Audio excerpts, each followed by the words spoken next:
welcome to the Tricolore Pridecast, your podcast on all things Yokohama F. Marinos.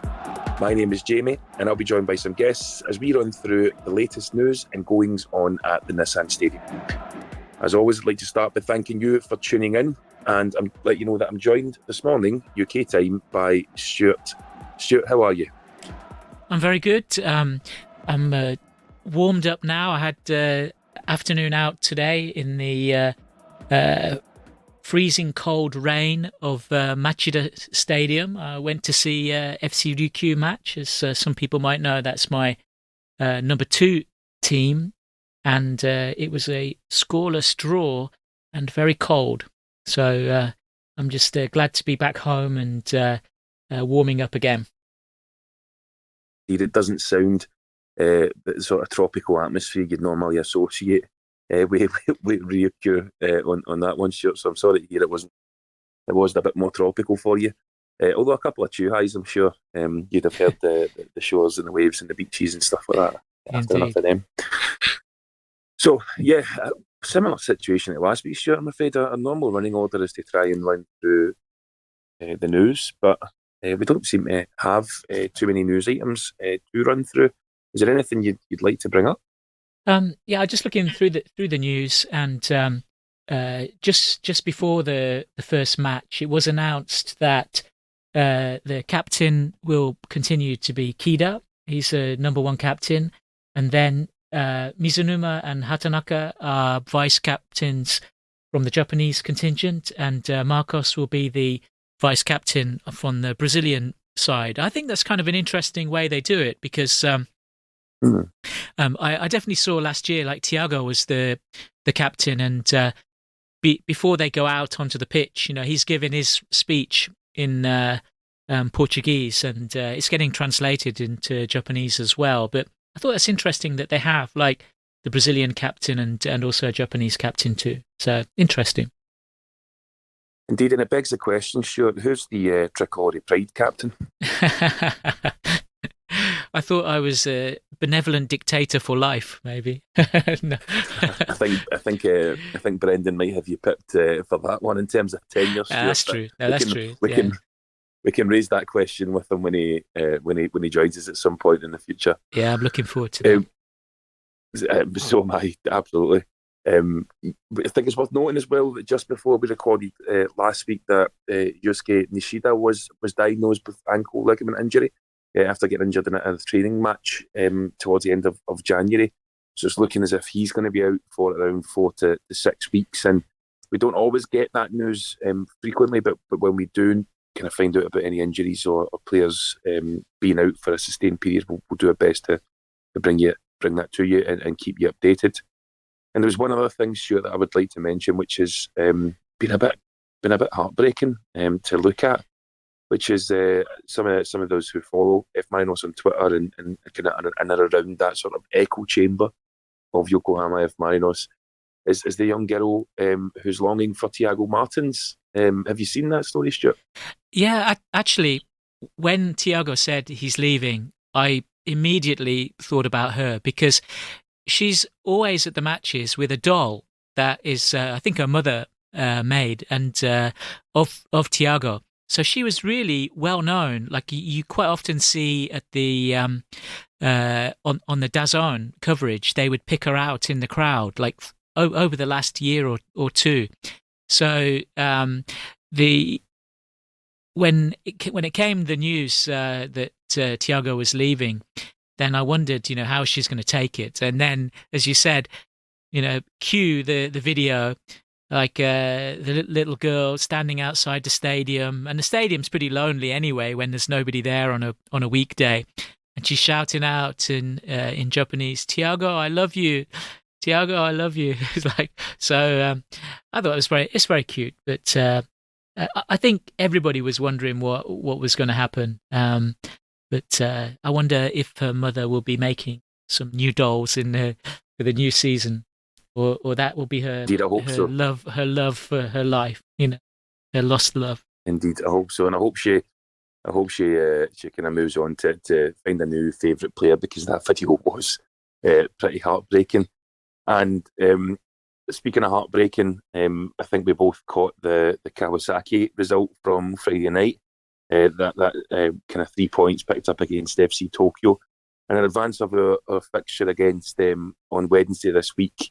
So joining us now, fresh off the back of 3 points yesterday against FC Tokyo, a great guest to have on. Some may say is the arch nemesis of the podcast. We've got Neil. Good morning or good evening, I should say, Neil. How are you? I'm good, thanks. Yeah, nice to meet you, speak to you, and nice to see you again, Stuart. Or, well, yes. Not see you, nice to speak to you again. Yes, and nice to speak to you again, yes.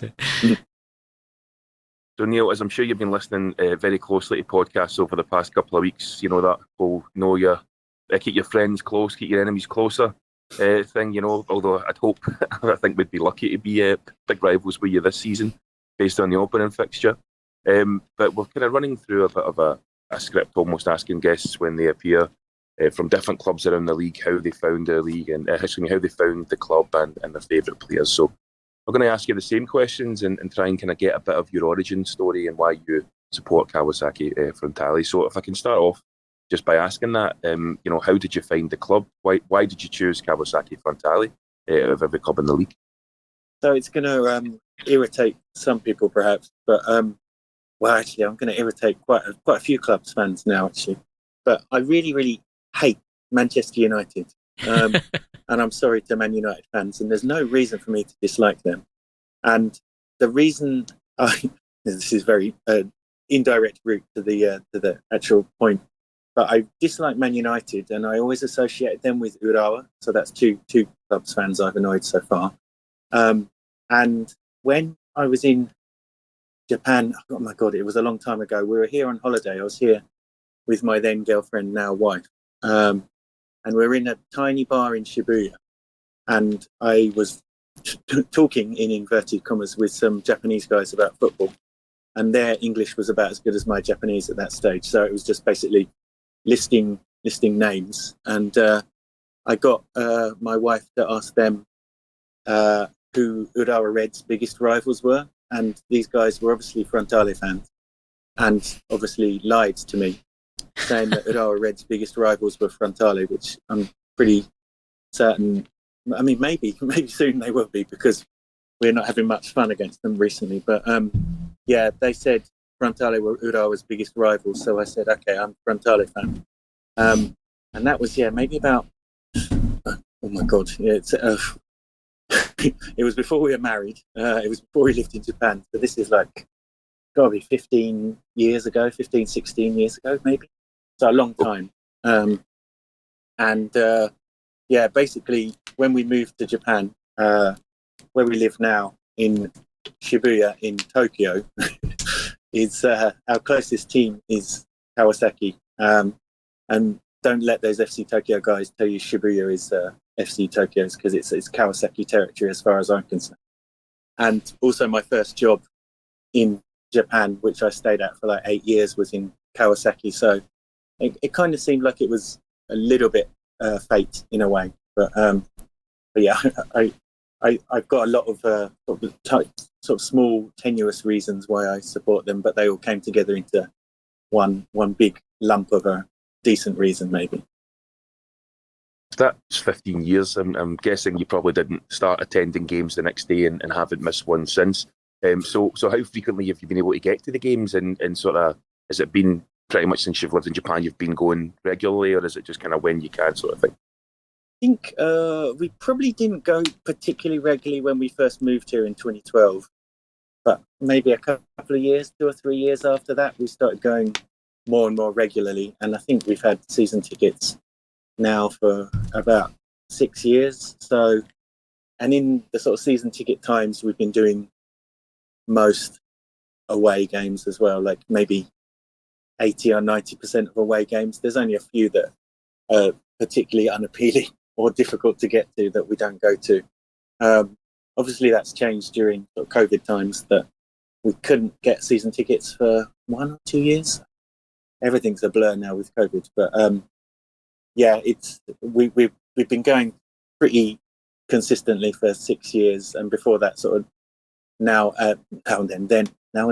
maybe then and then. I don't know. Occasionally we used to go, but it sort of all ramped up. And I'm sort of pleased to say that we were still having season tickets. We had our season ticket when we were still rubbish. So, or not rubbish, but it's always finishing second or third or falling at the final hurdle. So people might accuse us of being glory hunters, but we were really hunting the disappointments. So. If you were speaking to somebody, and I'm sure you've had this conversation before, but if you were speaking to someone back home or maybe who wasn't familiar with J-League, how would you describe Kawasaki Frontale? How would you tell them who they are and the sort of key characteristics of the club? I think the big thing for me is like community and friendly and kind of family and nice. And I know it's not particularly cool to like a nice team, but I think that was one of the things that surprised me most when I started coming to games here. Is my team in England is Leyton Orient, so that's like quite different really to Frontale, because Frontale are a bit better, and it's like at Orient it's mainly older men, and sort of not very varied group of people going to games. But the thing that really surprised me when I first came here was how varied people were. Like lots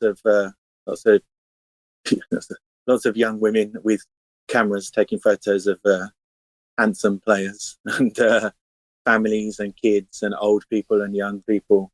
I mean, not many foreigners, to be honest, but I think that's probably the case with most teams, that when most clubs in Japan, that there's a few foreigners who kind of stick together, and if you don't sit in the same part of the stadium as them, you maybe don't notice them. But yeah, I think that's probably what I would say, that maybe Marinos fans would disagree, but I think we are considered to be quite a nice bunch usually. I don't think we've had any really nasty sort of experiences. I know Stuart got annoyed with someone putting a flag over the Nissan Stadium sign once, but I think on the whole, most of the fans are kind of quite gentle but enthusiastic, and there's not a lot of nastiness there, which really works for me. So sort of from a I don't really know what the word is, but for a non-footballing point of view, I think that's how I would describe us, sort of friendly. I don't know. Is that right? Is that the appreciation of other fans, what they think about us? But I don't know. Well, I think you're asking the wrong bunch amongst us, Neil, because obviously we would have other things to say. I'm joking.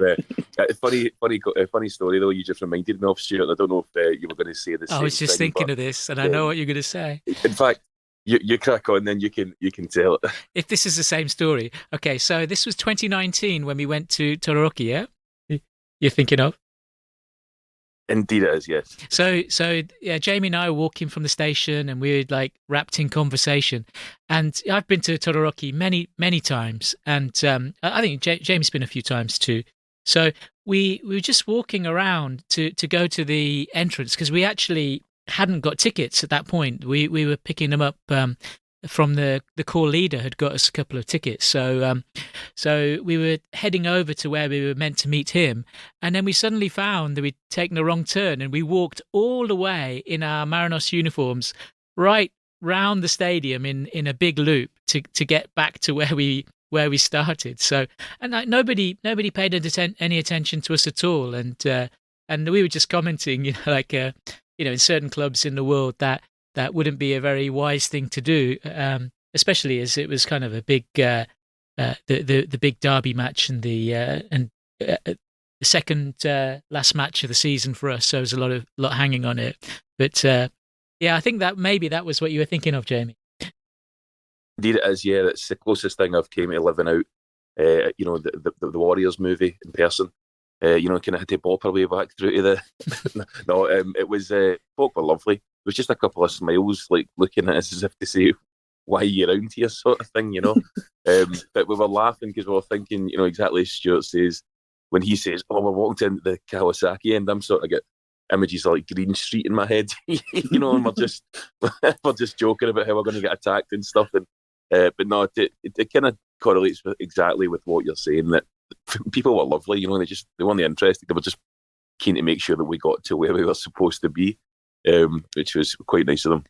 Well, I'm really pleased to hear it, because when you both had a story to tell, I thought you were just going to completely undercut everything I just said. So, no, yeah, like that's nice. there was only one occasion, as the story you mentioned. Actually, like we mentioned before, there was one occasion where, due to the I think mismanagement of the stadium, like they actually had our banner area, which was in the accessible from the Kawasaki side, and just one guy came round and was from the Kawasaki side and was causing trouble. And I think he's just like a bit of a loony, that guy anyway. But it really riled up the Marinos supporters, because, you know, like, and there's always this trouble starts with people touching the other side's banners, interfering with the banners. They're like these like holy relics that you know, if you mess with them, then you know, somebody's going to come and chase you. But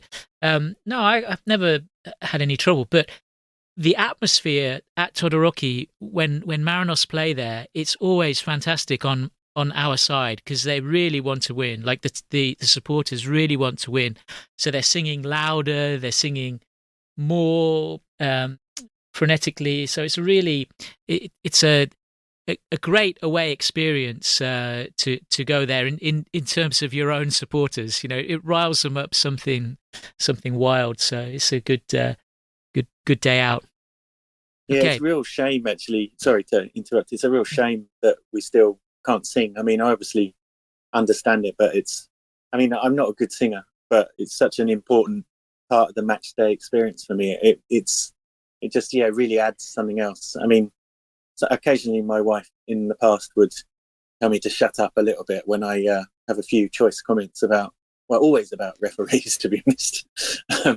But it's just, the kind of silent or clapping atmosphere that we've got at the moment. It's a real shame that we're going to play at Nissan next on Wednesday, and it's going to be another kind of silent game. But yeah, I understand. I'm not saying I immediately demand we take our masks off and everybody should sing and spit on each other or something like that. I totally understand it, but it's just a real shame to have this fixture in this kind of this situation again. Yeah, well, hopefully this will be the end of it. Yeah. Yeah, I've got to say, Stuart, you kind of took the words out of my mouth there, and I think we're kind of, don't want to tempt fate, but it sort of feels as if we're sort of post-COVID here in the UK at the minute. And certainly one of the sort of big first indicators of that is the football being back, and all restrictions related to that being removed. So, I hope that's the case for yourselves over the next few weeks as well, as hopefully restrictions end. Neil, just to kind of go back to a few questions we had for you. Obviously, you've been supporting Kawasaki Frontale for some time then, and watching regularly as well for a handful of years. Who's the best player you've seen at the club in that time? If you could single out one. I mean, I think everyone's going to shout at me if I don't say Kengo Nakamura, just because of, one club man and sort of a legend, and never had offers to go elsewhere and didn't go, and we love him for that, and never quite got the recognition we thought he deserved at international level. So, I mean, I'd be really crazy to not to say anyone other than him. But I mean, I think certainly our team in the last few years, I mean, this is stating the complete obvious, I guess, because this is when we've been winning things. But our players now are definitely better than when we sort of first started going to watch games regularly. And occasionally when I look at one of my old blog posts and see a team lineup, it's like, wow, things have changed quite a lot. Because some of the old players, I don't think we've ever really had a player that I don't like. So I have good feelings about all of these old guys that we've had in the past. But certainly the best, sort of technically best players are probably the ones we've got at the moment. But I 100% can't answer that question with anyone other than Kengo, I think, because of his reputation, and just, everybody loves him. and it looks as if in the in the sort of summer or the winter transfer window, I should say, there was quite a bit of movement at Kawasaki, and obviously seeing Real Hatate and even into last year, Kalmi Toma moving on as well.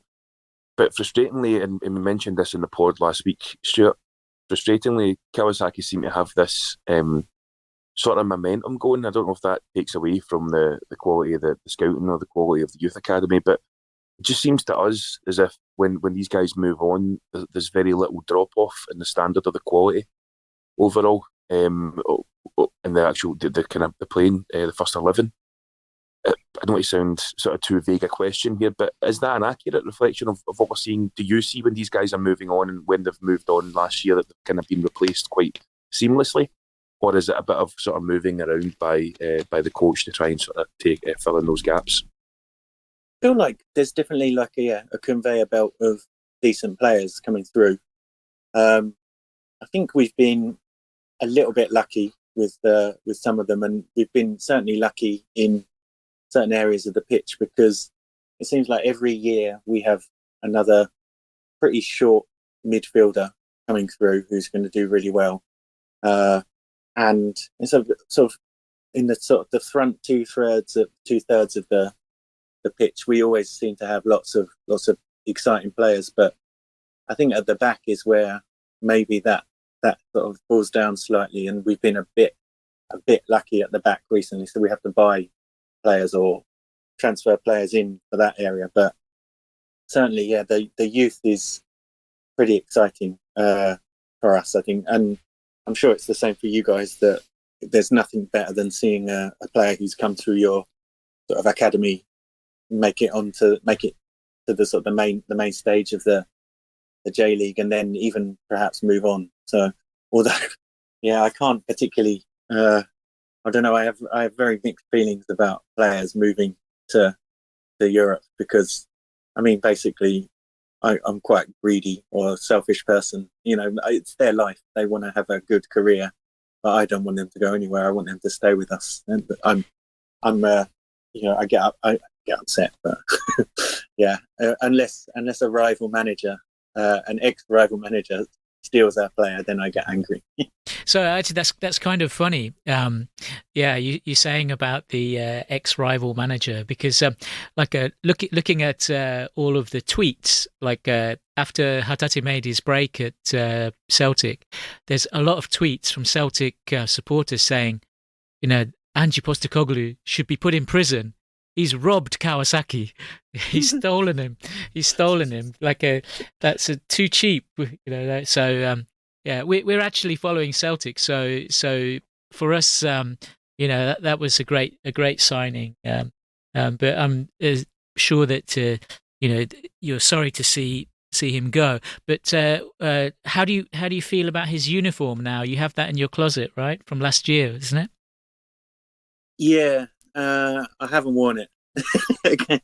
Is it a treasure, or are you thinking of disposing of it?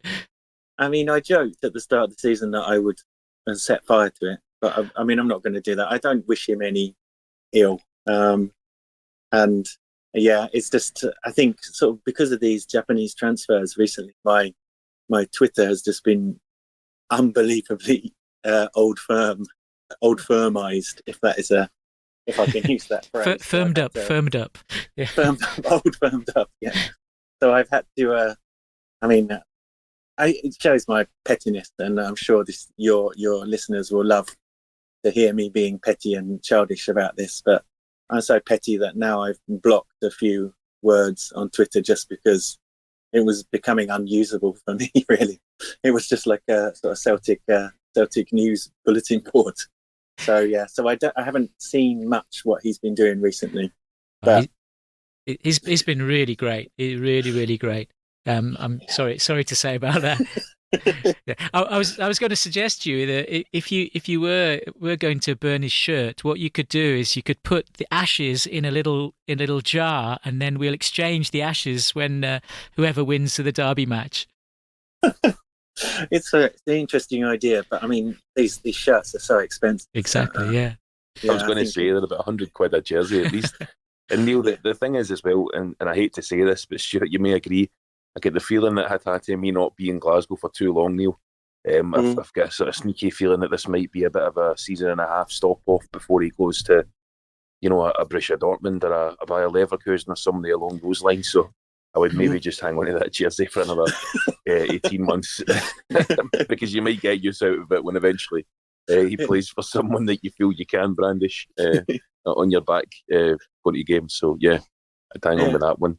Well, it's weird because for the Super Cup, I thought I'm not going to wear Hatate's shirt because, I've got to move on. I've got to move on from this. I should stop being petty. So I wore one of my old shirts from a few seasons ago of my old favourite player who also left us for another J-League team. And then we lost that game.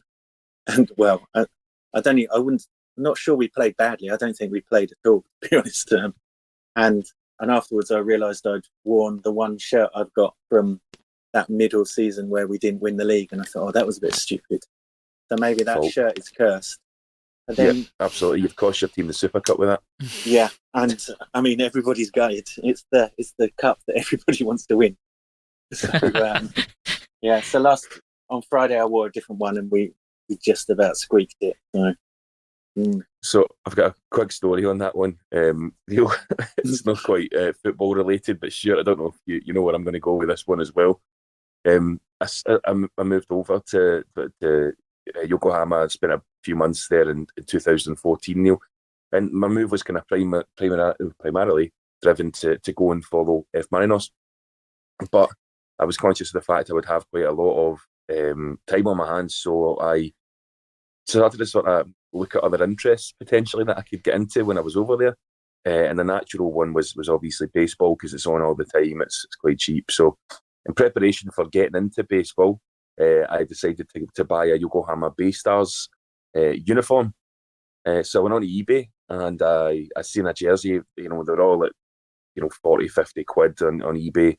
I saw one for like 15, 20 quid, and I thought, right, that'll do me. It's just a passing interest. It's just a jersey, so I don't have to buy one when I get there. And I bought the jersey, and I go to the game, and I noticed that nobody else has this jersey on. I'm the only person. Usually you'll see like one or two others, even if it's been a player at the football in the last 5 or 10 years, you'll sometimes see their number or their name, just depending on the circumstances. Mm-hmm. No one was wearing this jersey. So I go to the game. It wasn't a particularly fun experience. I kind of decided early on that I would probably avoid it and just go to J2 or, J3 games potentially if I could. But on the way back, I thought, why is nobody wearing that jersey?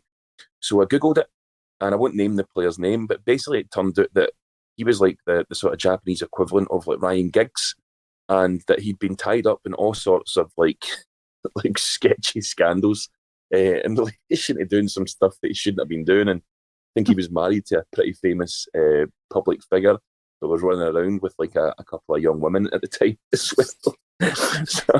So I was walking in this scandal-ridden baseball player's jersey for the day. At that point, then I decided that I don't get numbers and names on jerseys anymore. As a rule, I just get the team's jersey itself. Yeah, that's probably a good policy actually. But I don't know. My way with buying them recently is, I love the towels as well. I know this sounds like a weird fetish, but like the player number towels, I think I'm really into this. So every year I'll get a different shirt number. Maybe my shirt number is my like sort of usual route with my favourite player, but I'll always try and go a bit left field with the towel. And I don't really know why, but basically everyone I buy a towel of seems to leave. So I don't know if that's because they're left field choices or whether I've got sort of a cursed towel buying thing. But yeah, I think my shirt this year, when I finally get it in the middle of March, I've got a feeling I might be the only person who's bought this number this year, because even the people who sort of buy the weird player numbers for the new players, I don't think anybody buys those players' jerseys the next year. So I think this year I might be the only one with a number 3. So. There you go. Okay, So let's press on a wee bit then, if that's okay, and just talk about Friday, because obviously you mentioned that game against FC Tokyo. Did you make it along to the game, and how did you find it? Any takeaways or overall thoughts? Yeah, we're season tickets are back again, so we've got a season ticket back in our old area. It was really good to have a big crowd there again. That was probably the best thing for me about the game, apart from the first 10 minutes where we played all right. I don't know. I feel a little bit like with the Super Cup as well, that people were very sort of excited to see other teams doing well against us. But I think certainly in the Super Cup, I don't think we were particularly. I don't think Urawa were like amazing. I think we were just absolutely useless, basically, as if we were sort of still on holiday or something. And Friday there was a bit of an element of that as well, maybe. But I don't know. Yeah, maybe because after the Super Cup, Urawa have just lost to Kyoto anyway. So, and lots of people thought they were going to go down, I guess. So, yeah, it's a bit of a confusing situation at the moment, and it's impossible to tell anything after one or two games for us, I guess. But I think we're a bit of a mess still, and we just about squeaked through on Friday. Can't say I'm particularly looking forward to Wednesday, because the way we're starting the season, we're starting with our two biggest rivals, and then like two big J-League teams in, I think it's Urawa and Kashima we've got after that. So we've got a bit of a nasty start.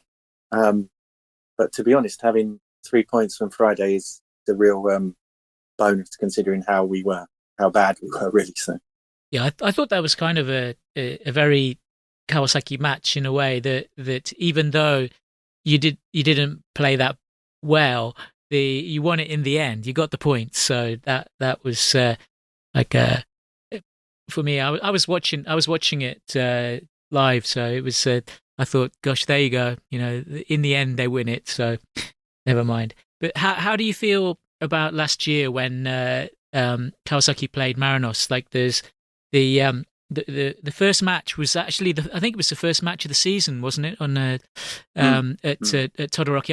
I went to that match actually. It was we had tickets in the main stand, and I saw a few Marinos fans there. Like, obviously nobody was wearing uniform because it wasn't officially sold as away tickets, but we managed to get tickets there. And we really didn't, like, Marinos didn't play well in that match at all. And looking at it, my big memory of that one was just how Mitoma just ran straight through the defense, and I'd never seen that before. It was in a way like the way that we sometimes, like for example, when we played FC Tokyo, it just looked so easy, to win and to get the goals, and there were some great goals in that match. How did you feel about that first match? Yeah, that first one was. I mean, it was a great result for us. I'm not sure. I mean, like you said, our goals. I remember there was like a back-heeled assist with it, and then Ian Aga smashed it in, and that was right in front of us, really, because we were in the main stand that day as well. And I thought, I thought we our goals were good, but I didn't think we were that good. But I remember before the season, like Postecoglou was supposed to have a new kind of tactics, wasn't he? Or there was something new that he was going to like revolutionize the J-League with. I remember hearing, and then that kind of got abandoned. And I think was that there's that young left winger. Is it Kabayama? Is that who was? Yes, that's right. Kabayama. Yeah, and he looked pretty dangerous, I thought, but then got yanked off. Yanked off? I don't know if that's the right phrase. He got taken off at half time, I think, and kind of pleased about that. But actually, the funny thing is that he got taken off, and I think he was replaced by Daizen Maeda, and I wasn't very impressed with Maeda in the previous season. So, I actually liked Kabayama better at that time. But I think Ange Postecoglou really doesn't change his way of playing radically at all. So I don't know where that story really originated. Um, and how about the ending match last season? That was the duel between the two goal scorers. Yeah, that was probably, you had a lot more of that game than we did. And we scored first, didn't we? I think, yeah, because Damian went ahead in the goal scoring charts, and then it was, oh my god, it's going to be, because I think you came out of last season with some kind of moral high ground that you scored the most goals in the league, thanks to FC Tokyo. I'm forgiving them for that. The donation. Yeah. So I think, like, kind of a few of us. I mean, I'm basically trying to couch the fact that it was me, but I'm sure other people wanted to score the most goals in the league, and for Damian to get the golden boot by himself. So when that went in, it was pretty exciting, but it felt like it probably wasn't wholly deserved. And so in the end, I think everybody was quite happy with 1-1, a draw. Everyone's kind of semi-satisfied. They get to share the golden boot. Like one boot each, maybe one golden boot each. Yeah. And I think it wasn't the best game, was it? But I mean, maybe it was a good game from your point of view. But... yeah, it was better than I expected, because I was looking. I think if Kawasaki in all the other matches, Kawasaki were ahead, I think they won the match. I'm pretty sure about that statistic. So when you did go ahead, I really felt that okay, well, it's going to be 2 or 3 now. But I heard Marinos players talking about that match, and they said that all of them were behind Maeda, and they wanted him to get his goal. So it was like pass to Maeda, so that he can get the goal. So there were other things really like going on, like even that we don't know about when we were watching the match to do that. But yeah, it was a kind of a good end to the season, and just we kind of like wound it up there, because that was our last home match, wasn't it? So it would have been the that horrible one where you lose the last home match, and then all the players come around and you give them a clap and all that. So that was fair enough. I think that so it summed up the season in a way. We weren't quite good enough to beat you guys, and but we took away a couple of points for that match. But so this season, like, you've had the pre-season. How do you think that's gone? Like, do you think it's been okay for the build up to the season? I mean, the pre-season's always a bit of a mystery for me, because I just occasionally see like a score coming through, like from some kind of friendly match against probably a team you're going to play in like 3 weeks' time in the league, which I always think is a bit strange. But so you get a few scores filtering through. I think some of them weren't actually that good, our pre-season games. And then we had 2 of our back 4. Well, one of them, Jessiel's injured, probably for another month at least, I'd say. I don't know. He was at the ground on Friday, but he wasn't playing. He was just waving instead. And I think, like, we lost 2 of our back 4, 2 other members of our back 4 to the international team, who are playing like in the sort of pre-season training time. And I just wondered if that was quite unfortunate timing, and maybe judging by the game against Urawa, maybe they were definitely a bit behind in the preparation. But I think, it's difficult to say how things go. If we include the Super Cup as a pre-season game, which I think the losing team always does and the winning team doesn't. So I think I'm including that as a pre-season game, and that probably means that the pre-season wasn't very good. But I don't know, normally recent years we haven't started slowly, but sort of a few 3 or 4 years ago and going back from then, we're notoriously slow starters. And I feel like maybe we're doing the same thing this year, but we somehow managed to win on Friday. So yeah, I don't think it's a sparkling start to the season, and but yeah, that sounds very a petty thing to say, or small-minded thing to say when you've just beaten one of your local rivals in the first game. But yeah, they won't like me. The Tokyo guys won't like me for saying that, but I must remember to say that when I record their podcast later today. Aside from, I'm guessing that you could pick any one of 3 or 4 players here, and maybe Leandro just based on his goals. But if there was a Marinos fan tuning in on Wednesday to watch this who maybe isn't familiar with Kawasaki Frontale, who would be the danger man? Who would be the person to keep an eye on?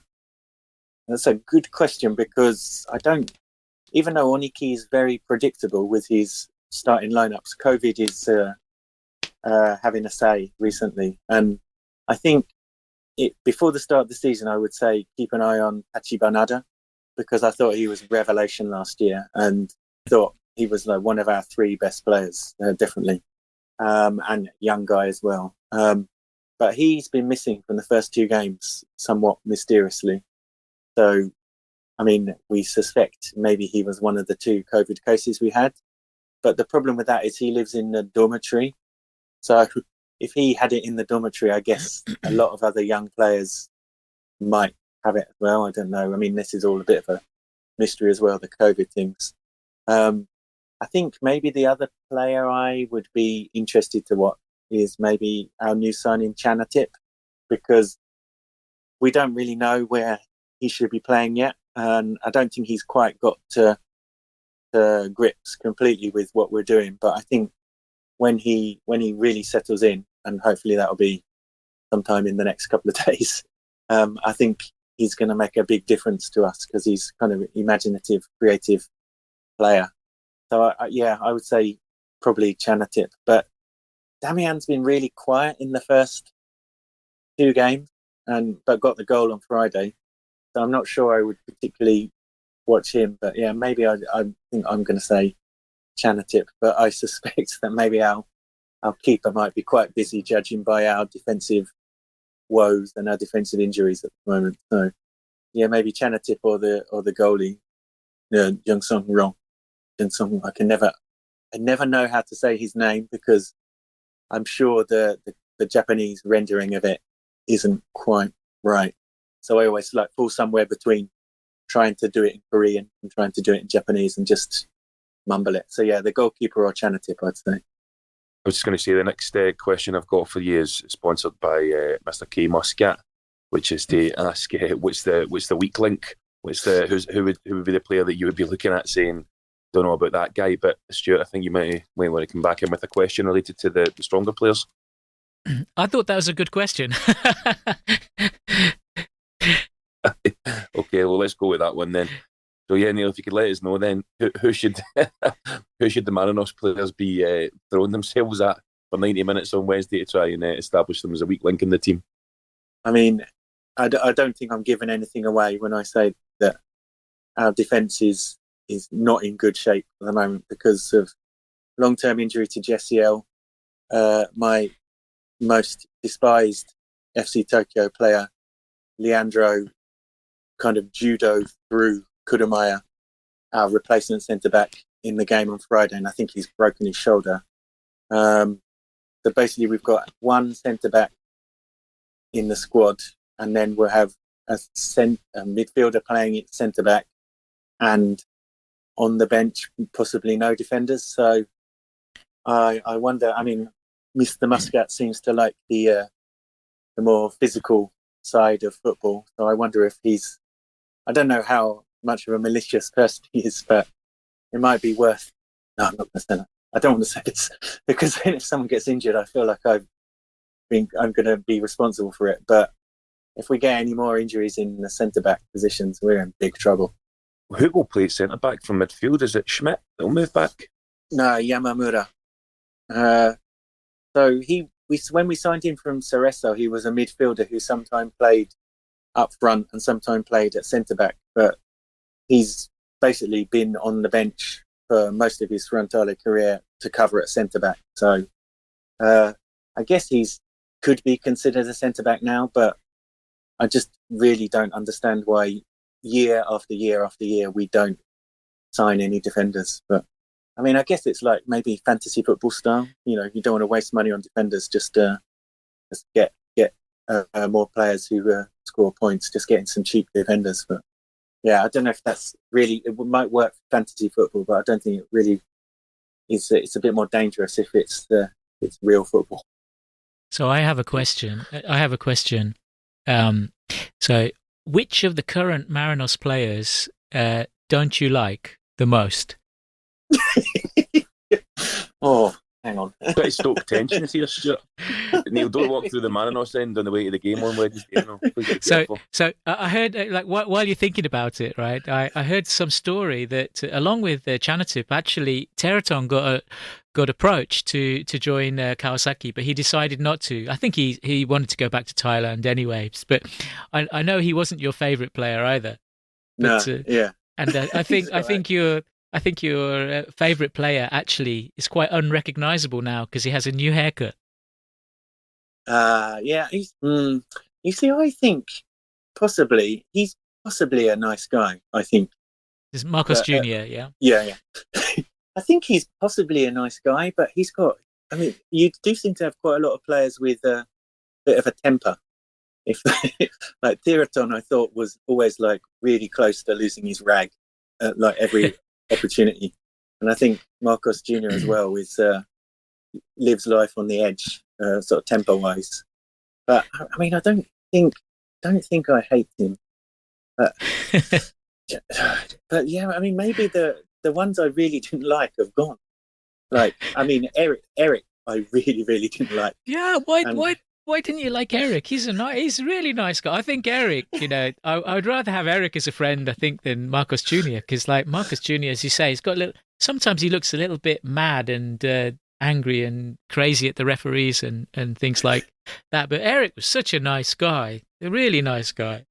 I just thought Eric was just. I mean, this is all coming through. What are these glasses? What colour are these? These are like. They're light blue. I think we call it Sax blue glasses. Sax blue tinted glasses. I think that's the official phrase, official colour name. But Eric just seemed to dive and foul and whine a lot. And I think in one of my blog posts, I said, I can't believe this guy's got children. He's setting them a terrible example, says the childless whinger in the light blue. So, yeah, I mean, basically he played well against us. So right, that's what upset me, really. Guilty. Definitely guilty there. Yeah, but I can understand that because there's some players, like there's players where in other teams, always other teams players, like you have no opinion about that player, but one incident can kind of curse that player for life, even if they move to another team, and then you really hope they don't ever come to your team because you'd have to, I don't know, unpick the hate then if they did.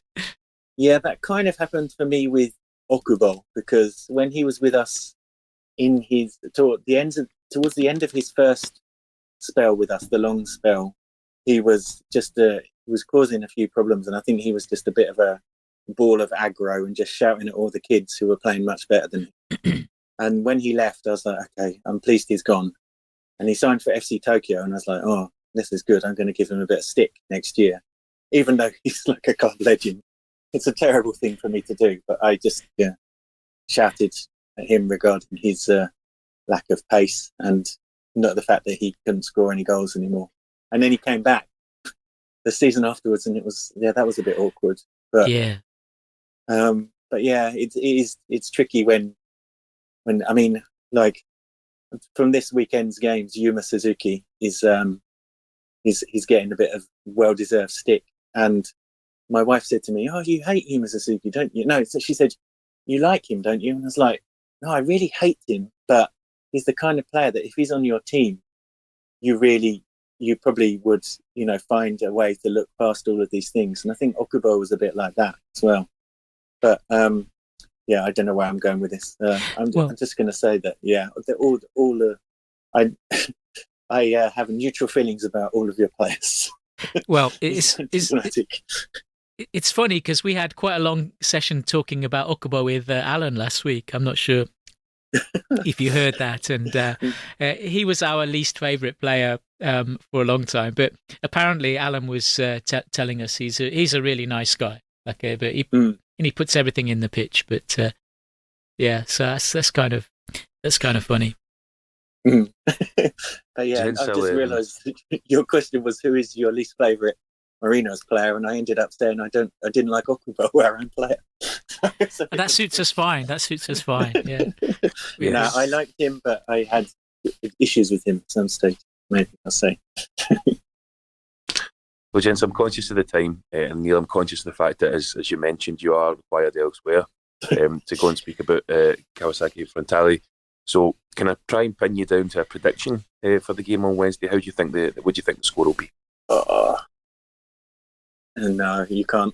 I'm afraid. I'm so scared of jinxes. I'll be a bit vague about it. Say I think it will be a close game, and I think maybe there'll be a few goals in it. I think our defence is shaky at the moment, so I think you'll have plenty of chances. But I feel like sooner or later we've got to click a little bit up front. So I think there will be goals, and I think it will be close. That's as much as I'm prepared to commit to, because I don't like a jinx. Fair enough, and we can only ask that you wear the same jersey you wore to the Super Cup final, please. That would be greatly appreciated. So get that in the wash if it hasn't been done already. And Stuart, whilst guests get the privilege of vague predictions, you've got a 100% success rate so far. I have, you yes. called it for this week's, so kudos for that. But can I get your prediction for the game on Wednesday, please? But that was terrible. Like last week, I said 2-2, and then we were winning 2-1 at the 90th minute, and then we lost a goal, and it made it 2-2, and it was just like, oh no! I was literally praying that last, kind of 2 minutes, like don't score. So okay, I think we're going to win this one 2-1. There you go. There's my prediction, and we'll see what happens. And I think people should start to be betting on these predictions, because, as you say, I've got 100% rate, 1 out of 1 so far. Well, on that note, Neil, I'll let you get back on with your evening, and thanks again for joining us. It's been a real pleasure for us to catch up with you and to meet you as well. If anybody wants to catch up with your own, I guess, social media presence, how would they find you? That's a good question. I think my blog is called Frontale Rabbit, and I think I don't know what my Twitter name is, but the name is Frontale Rabbit. So I think if you type Frontale Rabbit, it'll be there. But I don't know the exact combination of letters that's in the name. I think I had to abbreviate it somehow. But yeah, that's the best place. And I mean, I probably wouldn't recommend reading my blog posts because I got told off by an Urawa fan recently for suggesting that some of their fans are racists and want to be hooligans, which, I mean, I think is fair enough, really. But yeah, almost 53 minutes with nothing controversial, Neil. And then we get to the sign-offs, and one of the biggest clubs in Japan have been branded. So thanks for that. I'm sure we'll be diverting any questions or queries we get about that to at Frontale Rabbit on Twitter this week. No, I did say some of their fans. I didn't say all of them. I work in Urawa now, so I know that Urawa people are nice. But some of their fans are not nice. We have no comment about this. I'll let you go on for your... yeah, of course. We stayed still on that. But on that note, I'll let you go on with your Sunday night. And once more, thanks again for joining us, Neil. Much appreciated. All right, cheers. Thanks a lot. Yeah, thanks, Neil. Bye-bye. See ya.